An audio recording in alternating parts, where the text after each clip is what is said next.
This is why you may never marry. Listen to this story. I left my first relationship, not because she cheated, not because she stopped loving me, but because she refused to grow. Every time we talked about issues in the relationship, in quotes, you need to understand this is just how I am. At first, I was patient.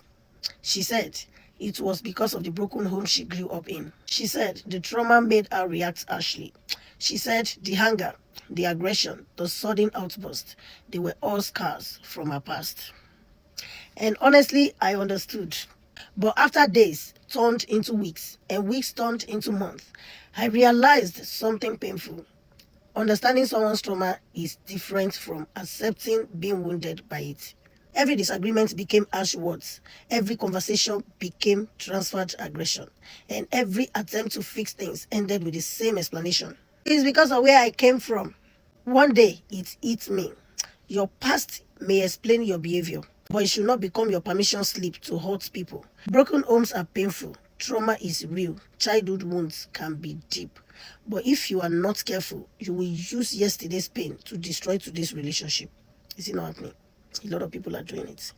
And I told myself something that changed my life. A broken home you came from should not become the broken marriage you create. Pain is not your fault, but healing is your responsibility. Pain is not your fault, but healing is your responsibility. You don't expect everyone to keep understanding your background or where you came from. Ladies, una dey hear? Can you hear that? You cannot keep bleeding on people who didn't cut you. Guys, you too, can you hear? At some point, love alone is not enough. Growth must be present. Because the truth is, some people want understanding, but they don't want transformation. And if you stay too long, you may find yourself drowning while trying to save someone who refuses to swim. Child. So I walked away. Not because I didn't care, but because I understood something many people learn too late. You cannot build a healthy future with someone who refuses to heal from their past. Work on yourself, heal, grow, because trauma explains behavior, but it should never excuse destroying the people who love you. If you want to settle with the right one for you, heal from the hurts you faced growing up and stop bleeding pain on people.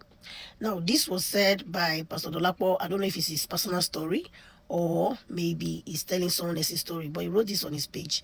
Meanwhile, before I move on, I will like to briefly talk about, when it's on ladies' side, this is mostly the reaction. This is mostly what you get. But when it's on the men's side, I have noticed personally from my own side that men tend not to trust. They tend to be quiet about theirs. They will not even bleed on you, but they will do it silently. So I really don't know if this was your own story too. Like, have you ever experienced a man who is coming from maybe a past relationship that wasn't really, a past relationship that was not really okay, where he was being, where he experienced distrust and all of that, and then he brought it into your own relationship and bleed on you because of what he had experienced in the other relationship. So I don't know if your story is different, but I've seen before where a man brings in distrust because of how he has been jilted in his past relationship. And for men, I believe they do theirs silently. They don't make noise about it. They don't yell they don't pass aggression like we do, but they do theirs separate and silently, dealing with the lady that they met in present relationship based off of what they have experienced, their ugly experience in the past. So if you have a better story about that, please share with us. God bless you. I'll see you all in my next video. What do you think about this?